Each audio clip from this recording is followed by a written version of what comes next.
금주 원래 말씀의 제목은 하나님의 일에 대해서 말씀의 본문과 함께 제목을 정했다가 뭔가가 계속 제 마음에 남아있는 거예요.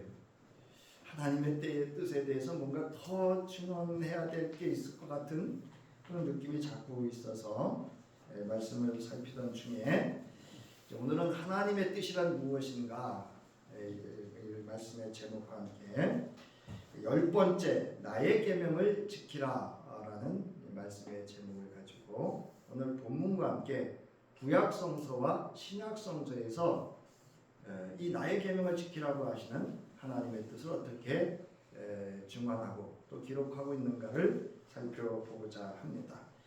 자, 우리가 계명과 율법, 규례, 법령 이런 그 용어들이 성서 안에 이렇게 쭉 있습니다.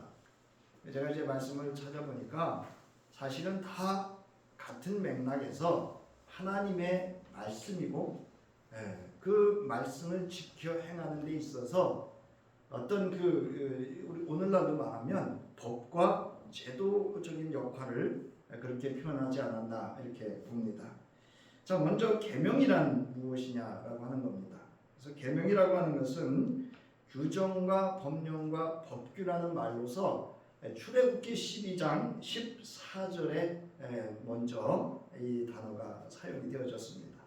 제가 먼저 말씀드렸듯이 이게 이제 오래전부터 창세기를 쓰고 출애굽기를 쓰고 이게 아니라 이스라엘의 역사적인 어떤 상황 속에서 성서의 기록이 필요한 것을 알고 이제 그 기록자들이 성서를 기록할 때 제가 늘 말씀드렸습니다마는 하나님 앞에서 드려지는 모든 제의와 또 하나님 앞에서 지켜야 될 그 백성들이 지켜야 될 그 모든 규례가 이미 구전으로 전해오고 있던 것을 이렇게 기록을 하고 정리를 하고 하면서 그런 배경 속에서 기록이 되어졌기 때문에 이미 이 모든 배경은 제의적인 배경이 다 반영이 되어 있다 이렇게 말씀을 드렸어요. 그래서 가인과 아벨의 제사도 그런 배경 속에서 기록이 되어졌다라는 그런 말씀을 한번 드린 적이 있습니다. 출애굽기 12장 24절은 우리가 잘 아는 6월절 절기를 지키는 것에 관해서 말씀을 하고 있습니다. 그래서 이후에도 살펴볼 거기 때문에 의미만 살피겠습니다. 자, 그래서 계명이라고 하는 것은 히브리어로 후카라고 하는 단어를 쓰고요. 헬라어로는 엔톨레라는 단어를 씁니다. 네, 목사님 거기다 이렇게 쭉 이렇게 하나만 쓰시면 되지 쭉 썼느냐라는 그 표현은 뭐냐면 계명, 명령, 지시라고 하는 이 단어를 우리가 개역개정에서 이 단어의 의미를 이렇게 표현을 하고 있기 때문에 제가 기록을 이렇게 했습니다. 그래서 어떤 때는 계명이라고 하고 어떤 때는 명령이라고 하고 어떤 때는 법규 이렇게 이야기를 하기 때문에 이렇게 기록을 했습니다.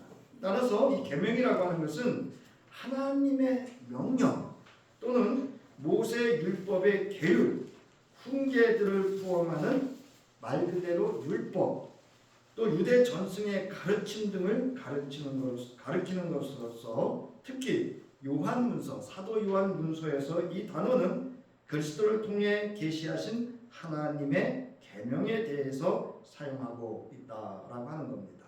그러니까 그것이 죄의이든 또는 사람과의 관계이든 하나님과의 관계이든 하나님께서 그의 백성들이 지켜야 될 그런 것에 관한 그 규율 또는 이런 어떤 법령, 지시, 명령을 계명이다 이렇게 말을 하는 것입니다. 자, 그래서 의미를 살펴보면 하나님의 명령으로서 그 백성이 지켜야 하는 규정 또는 하나님이 위임하신 사명이나 마땅히 행하도록 위탁받은 명령을 계명이다 라고 하는 겁니다. 그래서 구약성서에서는 우리가 말하는 율법과 십계명입니다. 그러니까 레위기의 제사를 어떻게 드려야 되느냐, 제사장들이 어떻게 의복을 입어야 되느냐, 제사장들이 하나님 앞에 어떻게 제물을 바치고 등을 어떻게 하고 이 모든 것이 규례로서 계명으로서 율법이라는 거죠.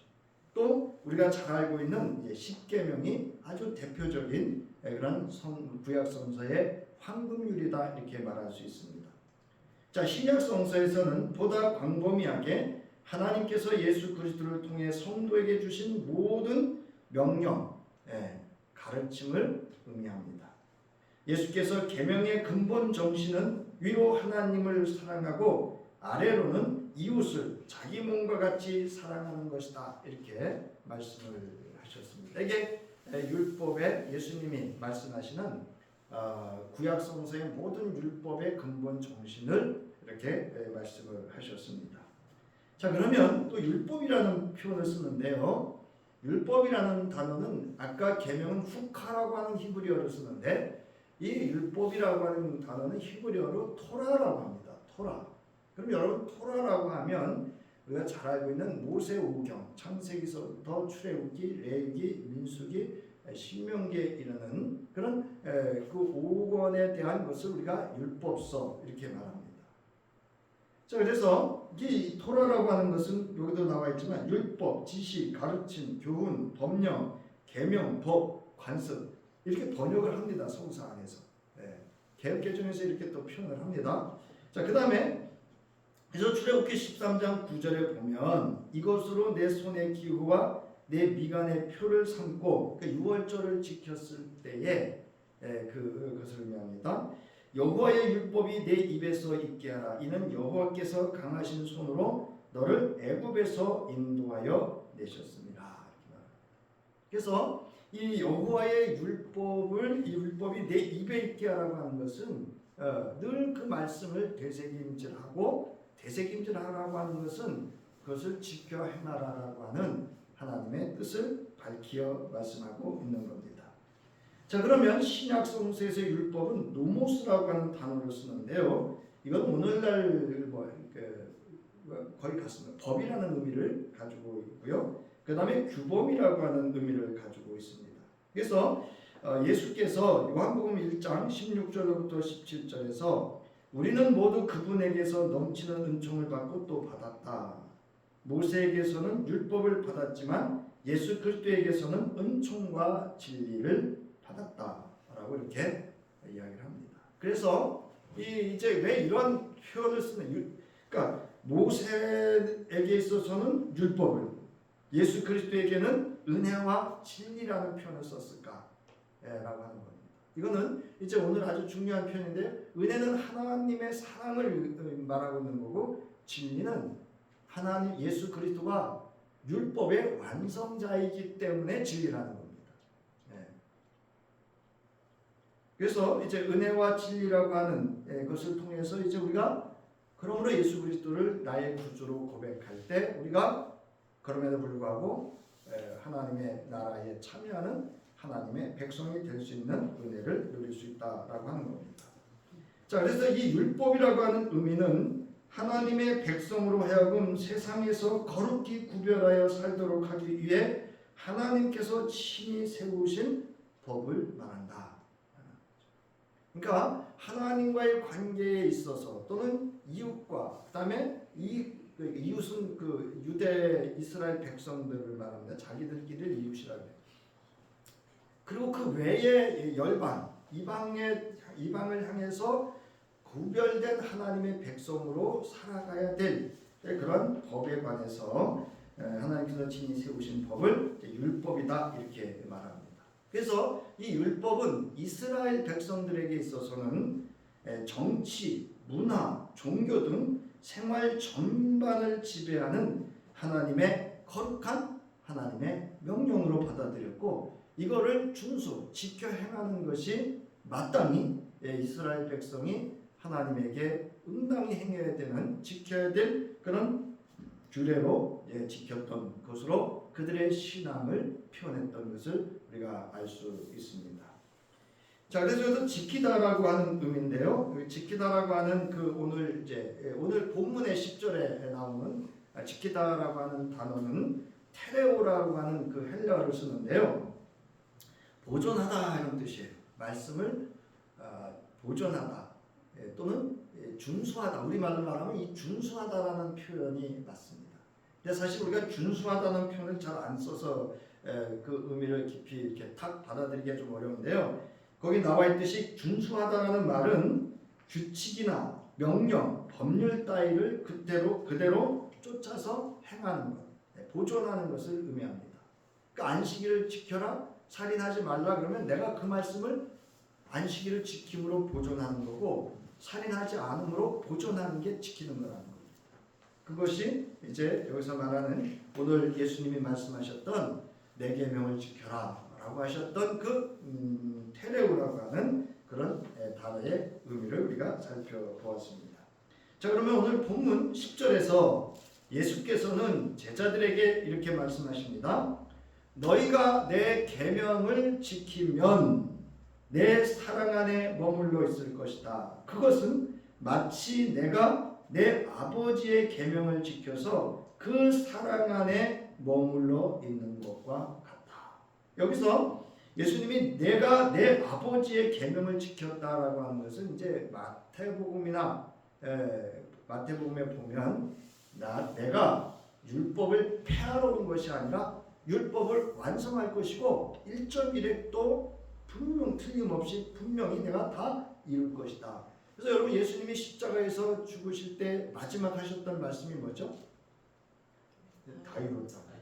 이게 곧 율법의 완성을 의미하시는 그런 표현이기도 합니다. 자, 그래서 예수께서는 하나님의 계명을 지킴으로 하나님의 사랑 안에서 나는 하나님의 뜻을 이루고 있음을 제자들에게 이제 밝혀 말씀하시는 거예요. 곧 내가 그리스도야, 이 얘기입니다. 제가 요즘 이제 아침에 지난주에 조금 제가 게으름을 피워서는데 요즘 이제 와서 이렇게 요한복음을 쭉 읽으면서 깨달은 게 하나 있습니다. 요한복음의 이제 8장에는 진리라는 걸 얘기를 하고 있거든요. 진리가 너희를 자유케 하리라 이런 말씀이 있어요. 그래서 이 진리에 대해서 이렇게 쭉 이제 말씀을 따라가다 보니까 이 8장 자체가 진리가 누구인지를 말하고 있는 거예요. 그래서 성서를 요즘 이제 읽으면서 8장에서는 진리에 대해서 이야기를 하고 있고 이런 것들을 이제 알기 시작한 거예요. 그러니까 이제 성서 읽는 그 재미와 즐거움이 이제 더해져 가고 있는데 사실은 이제 요한복음 이 15장은 요한복음 13장부터 이 17장을 전부 다 이렇게 아우르고 있는 겁니다. 그래서 요한복음 13장부터 요한복음 17장까지는 뭐냐면 하나님의 사랑으로 말미암아 내가 이 땅에 왔고 내가 그 사랑으로 말미암아 하나님의 뜻, 하나님의 구원하심을 이루는 내 그 기쁨에 충만해 있다. 예수가 이렇게 말씀하시는 거예요. 그러면서 내가 이처럼 그 사랑으로 너희를 사랑한 것 같이 너희도 어떻게 하라? 네? 서로 사랑하라 이렇게. 그래서 여기 이제 오늘 보면 이렇게 얘기를 합니다. 11절에 내가 이것을 너희에게 이름은 내 기쁨이 너희 안에 있어 너희 기쁨을 충만하게 하려 함이라. 이게 무슨 얘기냐면 내가 하나님의 사랑으로 말미암아 하나님의 뜻을 이루는 그 하나님으로 사랑과 그 뜻을 이루는 그 일로 인해서 내가 사랑으로 그 기쁨이 충만하다. 하나님의 사랑으로 기쁨이 충만한 같이 그 충만한 기쁨 안에 너희가 있기 때문에 그 하나님의 사랑으로 너희도 그 기쁨이 충만해지게 될 것이다. 그 이야기입니다. 그래서 제가 가끔 말씀드리잖아요. 우리가 신앙의 궁극적인 그 누림, 존재는 뭐여야 한가면 하나님이 나를 뭐 하신다? 따르시면 합니다. 사랑하신다. 예. 우리 신앙은 거기서부터 시작돼요. 자, 그래서 예수께서는 하나님의 계명을 지켜 그 사랑 안에 거하게 되어 기쁘다고 하셨습니다. 이 기쁨은 예수께서 하나님의 계명을 지킴으로 하나님과의 완전한 연합에서 오는 기쁨입니다. 그리고 제자 또는 성도들의 기쁨은 예수께서 말씀하신 계명을 지키는 예수와의 연합이라는 건 하나됨을 말합니다. 일치됨을 말합니다. 하나님의 사랑이 그 안에 거하는 기쁨으로 충만하게 될 것을 말씀하고 있습니다. 이 기쁨이 저와 여러분의 기쁨의 충만함이 될 수 있기를 주의 이름으로 축원합니다. 이거 예수 믿는 기쁨이라고 하는 게 이 기쁨입니다. 그래서 그 바울도 이렇게 얘기를 하잖아요. 어떻게 기뻐하라? 네? 데살로니가전서 5장 16절에서 어떻게 기뻐하라? 항상 기뻐하라. 존재를 말하고 있는 거예요. 자, 예수께서 말씀하신 계명은 곧 내가 너희를 사랑한 것 같이 너희도 서로 사랑하라고 하는 것입니다. 즉 요한복음 13장 34절로부터 35절에서 이미 말씀하셨습니다. 나의 계명이 무엇인지를. 자, 요한복음 13장 34절로부터 35절 함께 읽습니다. 시작. 이제 나는 너희에게 새 계명을 준다. 서로 사랑하여라. 내가 너희를 사랑한 것 같이 너희도 서로 사랑하여라. 너희가 서로 사랑하면 모든 사람이 그것으로서 너희가 내 제자인 줄을 알게 될 것이다. 이 말씀을 이렇게 하면서 이제 퍼뜩 생각이 나는데 가끔 이제 이런 분들이 있어요. 목사님은 사랑이 없어. 그 장로님은 사랑이 없어. 우리 남편은 사랑이 없어. 우리 아내는 사랑 아니요. 누가 먼저 사랑해야 돼요? 제가 늘 먼저 말씀드리지만 서로 사랑하려면 누가 먼저 해야 된다고요? 네, 내가 먼저 하는 거예요. 자, 이것이 예수 그리스도 안에서 우리에게 향하신 하나님의 뜻입니다. 즉 하나님의 계명을 지키는 것이 저희를 예수 그리스도 안에서 저와 여러분을 향하신 하나님의 뜻인 줄 믿으시기 바랍니다. 여기 왜 새자가 붙었냐면 없는 거를 만들어낸 게 아니고 이거는 이제 우리 그 신약 시대의 언어예요. 그리고 사도 요한의 언어입니다. 계명은 계명인데 예수로 말미암아 세워진 계명이다. 그래서 새 계명이에요. 새 하늘과 새 땅, 예수로 말미암아서 예수 그리스도가 통치하는 그 하늘과 땅을 새 하늘과 새 땅이라고 했던 것처럼. 그리고 너희는 새로운 피조물이라고 할 때 그 새자나 그 예수 그리스도로 말미암아 주어진 그런 어떻게 보면 이제 새 언약을 표현할 때 쓰는 표현입니다. 자, 그래서 구약 성서를 우리가 좀 살펴볼 텐데요. 자, 구약 성서에서 우리가 알아보면 내가 너희에게 명한 그 모든 규례와 명령을 지키라. 이것이 구약 성서입니다. 언약이라고 하는 건 뭐냐면 하나님의 말씀을 그대로 지켜 행하라. 그리고 끝났어요? 아니면 그리하면이에요. 네?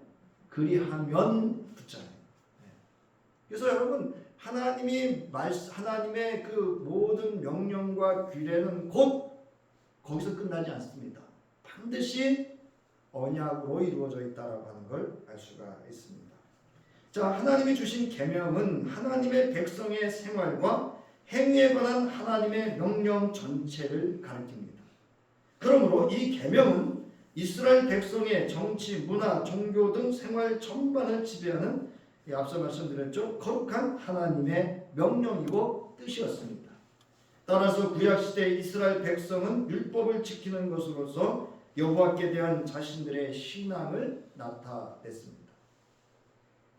그래서 먼저 절기를 지키라. 그래서 여호와 하나님께서는 모세와 아론을 통해서 이스라엘 백성이 애굽으로부터 떠나는 하나님의 구원하심의 날과 사건을 기억하고 규례로 삼아서 대대손손 영원히 지킬 것을 명령하십니다.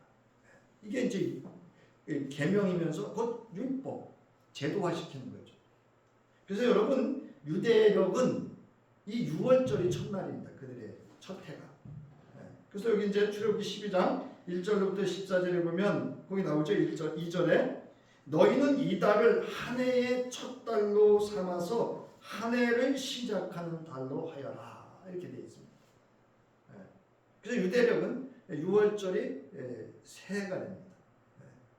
자, 그러면서 이제 6월절을 어떻게 지킬 것인가 쭉 이제 그 방법에 관해서 말씀을 하시고 그 다음에 이제 그 말씀을 하시면서 여러분 그 4페이지거든요. 4페이지 11절에 보면 6월절은 주 앞에서 이렇게 지켜야 한다. 이렇게 합니다. 그래서 여러분도 아시다시피 예수님도 무엇을 지키기 위해서 예루살렘으로 향하시죠? 네? 이스라엘의 3대 절기가 있습니다. 순례의 절기인데요. 순례라고 하는 것은 예루살렘을 중심으로 흩어져 있던 유대인들이 이 세 절기를 지키기 위해서 예루살렘으로 모이는 절기가 3대 절기가 있습니다. 그 절기가 이제 6월절과 함께 지키는 무교절이고요. 그 다음에 그 보면 나오죠.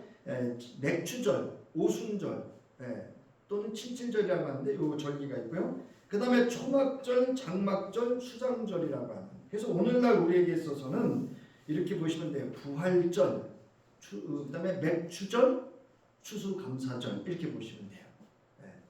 근데 사실은 이제 우리가 이제 그 맥추절은 오순절에 지켜야 되는데 사실은 이제 우리가 그 가나안 땅에 있었을 때 첫 열매로 하나님 앞에 제물을 드렸다고 해서 그것을 기억해서 지키는 것으로 해서 아마 이제 우리는 7월 달인가요? 이때 지키는 걸로 알고 있습니다. 자, 그러면서 14절 앞서 살펴봤듯이 너희는 이 날을 주 앞에서 지키는 절기로 삼아서 영원한 규례로 대대로 지켜야 한다. 이렇게 말씀합니다.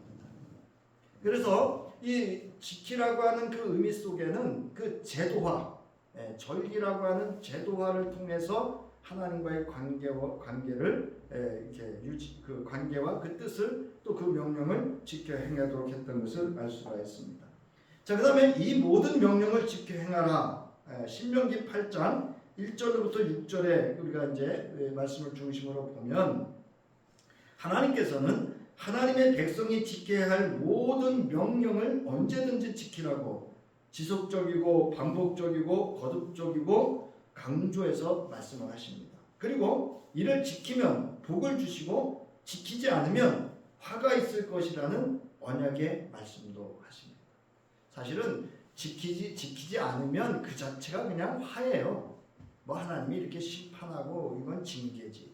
그러니까 이스라엘 백성들이 그 광야나 또는 그 우리가 말하는 이제 광야에서 우상을 섬겼을 때 그렇게 행하신 건 그 어떤 저주 이전에 징계의 채찍으로 우리가 또 이렇게 해석도 가능할 수 있습니다.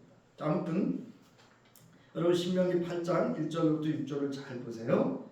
너희는 내가 오늘 명하는 모든 계명을 성심껏 지켜야 한다.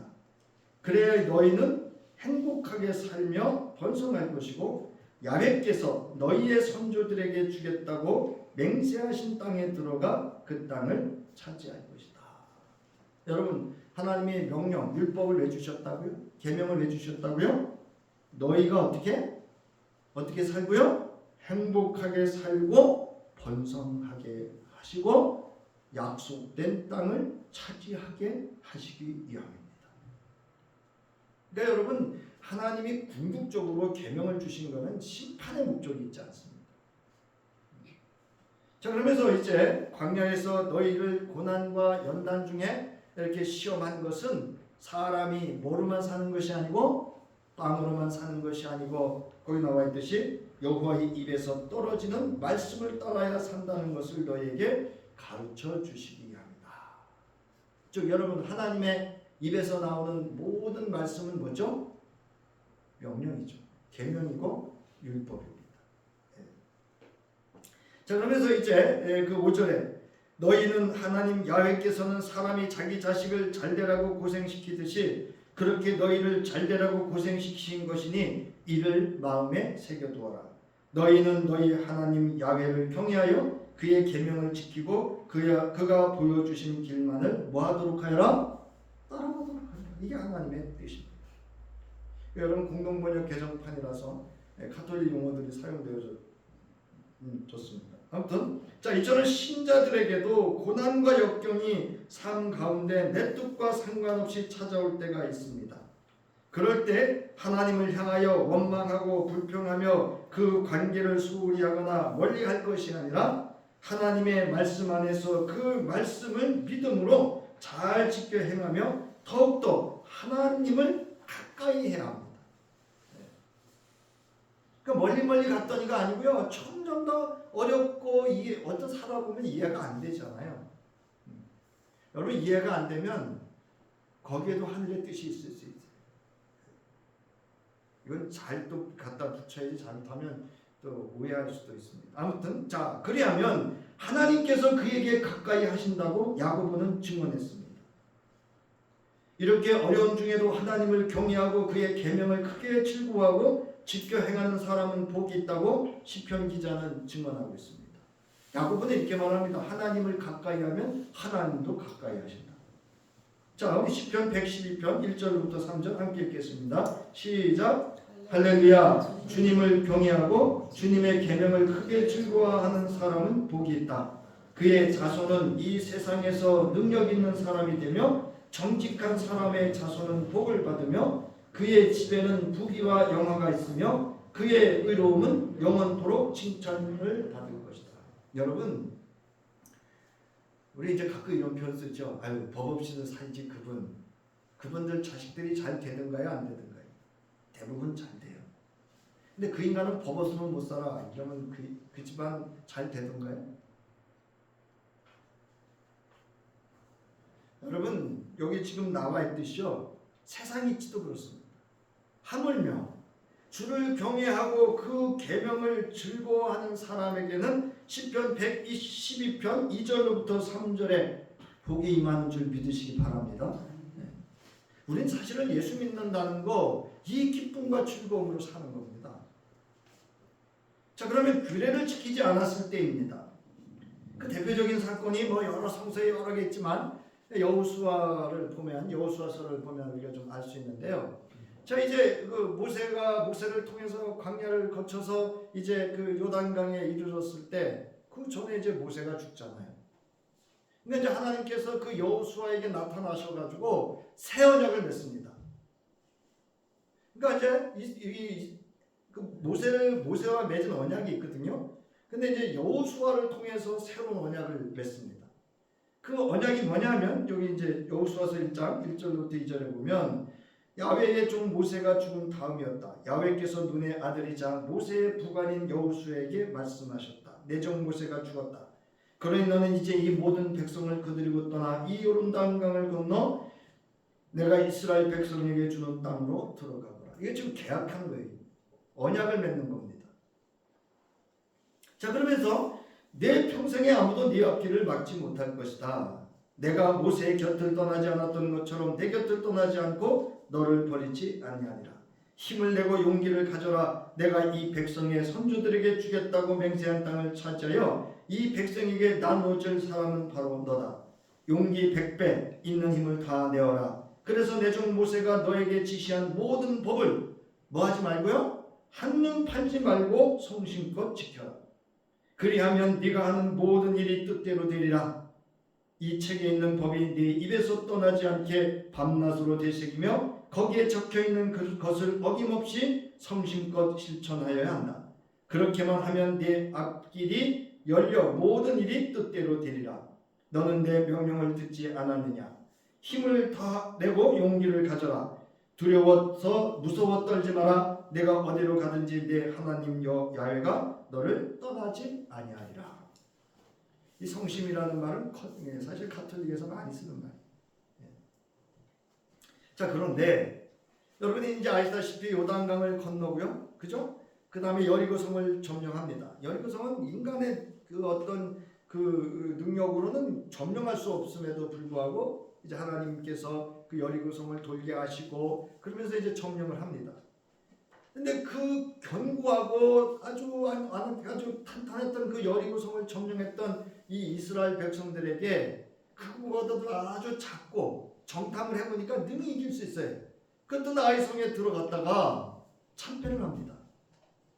참패라고 하는 건 뭐냐면 사람이 36명이나 죽고 이런 이 쫓김을 당하는 저들의 추적을 당하면서 쫓김을 당하는 그런 아주 완전한 패배에 이릅니다. 그래서 그 원인이 뭔지를 여호수아서 7장에서 이야기를 합니다. 그래서 7장 1절에 보면 이스라엘 백성이 모든 부정한 것을 없애라는 명을 어겨 죄를 짓는 일이 생겼다. 유다 지파 가운데 제라의 증손이자 잡기의 손자이며 가르미의 아들인 아간이 부정한 것을 가졌던 것이다. 이 일 때문에 야훼께서는 이스라엘 백성에게 몹시 노하셨다. 그러니까 아간이라고 하는 한 사람이 하나님의 그 말씀을 온전히 그 계명을 온전히 지키지 않음으로 인해서 이스라엘 백성의 공동체가 능히 그 인간의 실력과 능력으로도 점령할 수 있었던 성에서 36명이 죽고 우리가 흔히 말하는 참패를 당하면서 쫓김을 당하는 그런 참패를 경험하게 됐다는 겁니다. 그래서 이제 여호수아에게가 엎드리죠. 여러분, 지도자는 제가 봐도 다른 거 없는 것 같아요. 무슨 일을 만나거든 지도자는 뭐 해야 된다? 엎드려야 돼요. 그러니까 여러분 가정에서 무슨 일을 만나거든 여러분 부모님들 아버지 가장과 그 안에 가장이 뭐 요즘은 아버지도 될 수 있고 어머니도 될 수 있는 시대가 됐는데요. 가장은 하나님 앞에 엎드릴 수 있기 바랍니다. 엎드려야 돼요. 그러니까 이제 하나님이 여호수아를 불러서 이야기를 합니다. 왜 그렇게 됐는지를 이야기를 합니다. 그래서 이제 그 죄를 제거하고 그래서 그 아간을 죽이죠. 아간을 이제 백성들 앞에 세워서 돌로 쳐 죽이고 해서 어디다 버렸어요? 아굴 골짜기에 갖다가 버립니다. 그리고 이제 8장에 가서 보면은 이제 그 아이성을 점령하고 승리를 합니다. 그러자 여호수아가 하는 일이 하나 있습니다. 그러니까 우리는 대부분 요단을 건너고 여리고성을 점령하고 아이성이 그런 일이 있어서 아이성을 점령하고까지는 들었는데 그 이후에 여호수아가 무슨 일을 했는지는 잘 못 들으셨을 거예요. 근데 8장에 보면 여호수아가 이제 여기 나옵니다. 모세가 쏟은 모세의 법 사본을 이스라엘 백성들이 보는 앞에서 그 돌들에 새깁니다. 즉 이제 여호수아는 에벨산에다가 제단을 쌓고요. 요단강을 건너서 에발산에다가 제단을 쌓고 이스라엘 회중들을 모아놓고 모세의 율법의 사본을 돌에다 새깁니다. 뭔지 아시죠? 사본. 네? 십계명이죠. 십계명. 그거를 이제 돌에 새기고 그 다음에 여기 나와요. 그 여기 나오죠. 34절. 그 뒤 여호수아는 법의 축복 조항과 저주 조항을 법전에 기록된 대로 낭독하였다. 신명기 6장부터 8장이 쭉 나오잖아요. 이렇게 하면 복을 받을 거고 이렇게 하면 저주 받을 거다. 자, 여호수아는 여자와 아이들 또 그들 가운데 끼어 사는 실향민들까지 참석한 이스라엘 대회에서 모세에게 지시받은 말을 한마디도 빼지 않고 낭독하였다. 그러니까 여러분 하나님께서 이스라엘 백성을 향한 하나님의 뜻은 뭐였죠? 그 모든 명령과 규례를 지켜 행하는 것입니다. 그럴 때 그들이 뭐예요? 잘 살게 되는 거예요. 행복하게 되는 거예요. 하나님의 약속의 땅에 이르게 되는 겁니다. 자, 그러면 우리 신약 성서에서 오늘 본문과 함께 좀 알아보면은요. 예수께서 앞서 말씀드렸듯이 내가 하나님의 계명을 지킨 같이 너희도, 여기 제자들입니다. 너희도 지키라. 이렇게 말씀하셔요. 자, 그러니 너희가 내 계명을 지키면 내 사랑 안에 머물러 있을 것이다. 그것은 마치 내가 내 아버지의 계명을 지켜서 그 사랑 안에 머물러 있는 것과 같다. 라고 하시는 그 예수의 가르치신 계명, 즉 새 계명은 오늘 본문과 함께 산상수훈이라 할 수 있습니다. 그러니까 여러분 산상수훈의 그 마태복음 5장으로부터 7장은요. 새 계명의 새 율법. 예수 그리스도로 말미암아 세워진 새 계명과 새 율법이에요. 자꾸 우리는 율법, 은혜만 이야기를 하다 보니까 율법을 은근히 이렇게 폐지를 해요. 왜냐하면 그게 알면 불편하잖아요. 굳이 알아가지고 지켜야 되냐? 은혜 가운데 그냥 살면 되지. 그냥 와서 죄를 고백하고 자백하고 십자가에 그거 아닙니다. 예수님은 분명히 말씀하셨어요. 예수 그리스도 안에서 구원받은 그래서 하나님을 아버지라 부르는 하나님의 자녀 예수를 따르는 자들이 어떻게 살아야 될 것인가라고 하는 새 계명, 새 율법을 이야기하고 있습니다. 그래서 이 산상수훈은 또는 산상보훈, 산상설교라고 하는 것은 이제 이 예수께서 예수 그리스도로 말미암아 그 말씀 안에서 지켜져야 될 그 새로운 천국 백성 이 지켜야 될 규례에 관해서 말씀하고 있는 것이 바로 마태복음 5장으로부터 7장에서의 산상수훈입니다. 그래서 이 내용을 살펴보면은요, 그 이제 어떤 존재가 예수 그리스도로 말미암아서 그 관계 속에서 누리게 될 그 새 백성들의 존재, 그리고 그 존재들이 어떻게 살아가야 될 것이고 어떠한 신앙의 태도를 가져야 될 것인가를 구체적으로 이야기하고 있는 것이 산상수훈이라고 하는 마태복음 5장으로부터 7장의 내용입니다. 자, 그러면서 이제 여러분 7페이지입니다.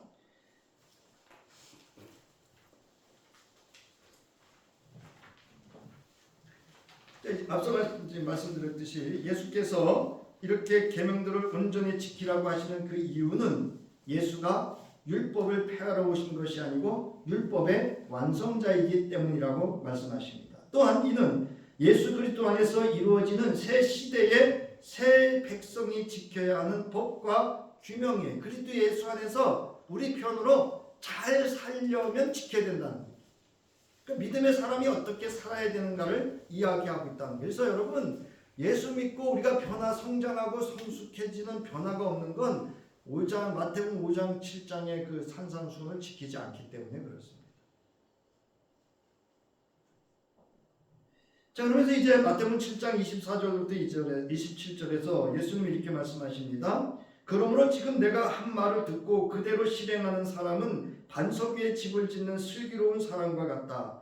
비가 내려 큰 물이 밀려오고 또 바람이 불어 들이쳐도 그 집은 반석 위에 세워졌기 때문에 무너지지 않는다. 여러분, 자꾸 말하니까 좀 그런데 시험 들어서 보따리 싸는 이유가 뭔지 아세요? 말씀이 없어요. 말씀. 여러분, 하나님과의 관계와 이 말씀을 알면요, 제가 가끔 말씀드리잖아요. 저 앞에서 누가 총을 들고 서서 당신 교회 나오면 안 돼. 그래도 그걸 이기고 목숨 걸고 기쁨과 즐거움으로 나올 수 있는 그런 신앙과 삶이 된다고 제가 말씀드리죠. 자, 예수께서 산상에서의 가르침은 하나님의 계명의 근본적인 하나님의 뜻을 재해석하고 천국 백성의 자격과 존재 이유와 함께 천국 백성이 율법을 지켜야 하는 삶의 내용과 그 마음의 태도, 신앙의 자세를 말하고 있는 것이 산상수훈입니다. 그러므로 이렇게 계명을 지킬 때 이를 보고 너희의 착한 행실을 보고 그래서 성서에서는요, 하나님의 율법은 선하다 이렇게 말합니다. 너희가 내 제자인 줄 알게 하며 하늘에 계신 아버지께 찬양 또는 영광을 돌리게 하라 라고 합니다. 예수께서 주신 계명을 지키는 것이 여러분 그리스도인이에요. 이 계명을 지키는 믿음의 사람, 즉 그리스도인은 세상 풍파에 여러분 흔들리지 않습니다. 미혹하는 이들에게 넘어지지 않습니다. 이유 없는 고난과 시련이 있는 시험에 실족하지 않습니다. 오히려 주를 가까이 하고 그 말씀 안에서 믿음이 견고해지고 이 모든 것을 이길 수 있는 분별력과 영적 힘을 가지게 됩니다. 여기는 원고에 없습니다만 조금 시간이 가도 말씀드릴게요. 우리 저희 DFC 기도 모임이 지난주 6월 6일에 있었어요. 그때 거기 한 분이 이제 자녀가 신천지에 빠졌어요. 딸이 공부도 잘하고 하나님의 어머니인가요? 그 안상홍 증인인가 있잖아요. 하나님의 어머니라고 하는. 그러면서 목사님 요한계시록 뒷부분에 보면 하나님 어머니라는 단어가 있대요. 제가 봤어요. 그런 거예요. 그러니까 이제 그 안상홍 증인이 보여줬나 봐 성서를. 그래서 내가 이제 18장부터 이제 뒤쪽이라고 하니까 쭉 이제 22장부터 이렇게 차례로 읽어왔어요. 있어요. 근데 어머니라는 표현을 안 했어요. 근데 그게 상징적인 의미인 거야. 신랑의 신부, 신랑의 아내 이렇게 나와 있어요. 그러니까 상징적인 의미를 하나님의 어머니라고 죄송합니다. 개소리한 거예요. 성서를 모르니까 다 말이야. 그러니까 19장부터 앞에부터 쭉 읽으면 그 아내라는 표현이 하나님의 어머니가 아니고 그냥 상징적인 의미로서의 그 의미, 그리스도라고 하는 의미를 말하고 있는데 그렇게 딱 쏘는 거예요. 이제 무슨 얘기인지 아셨죠? 영적 분별력을 말씀을 제대로 알고 있지 않으면 그렇게 넘어가는 거예요. 자, 이제 나가는 말입니다. 하나님께서 그 백성에게 주신 계명은 하나님의 백성이 잘 살아갈 수 있도록 하는 믿음의 태도이고 삶의 근본 정신이며 삶의 방식입니다. 그러므로 이 계명을 알고 지키는 자는 하나님의 언약의 말씀이 주는 은혜를 누리게 됩니다. 주님의 계명은 여러분 현재 진행형의 동사입니다. 즉 지금 삶의 현장에서 신앙과 삶으로 담아내야 할 신앙의 언어이며 삶의 언어입니다.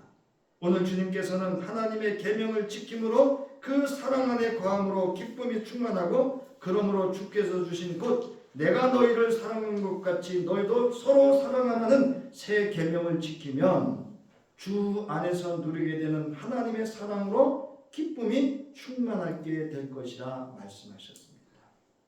여러분 오늘날 한국교회가 왜 이런지 아세요? 교회 안에서 서로 사랑함이 없어요. 어느 교회에서 담임 목사님이 은퇴하고 후임자를 선정하는데요, 싸우다가 이래저래 칼로 배지를 찔러야 된다고.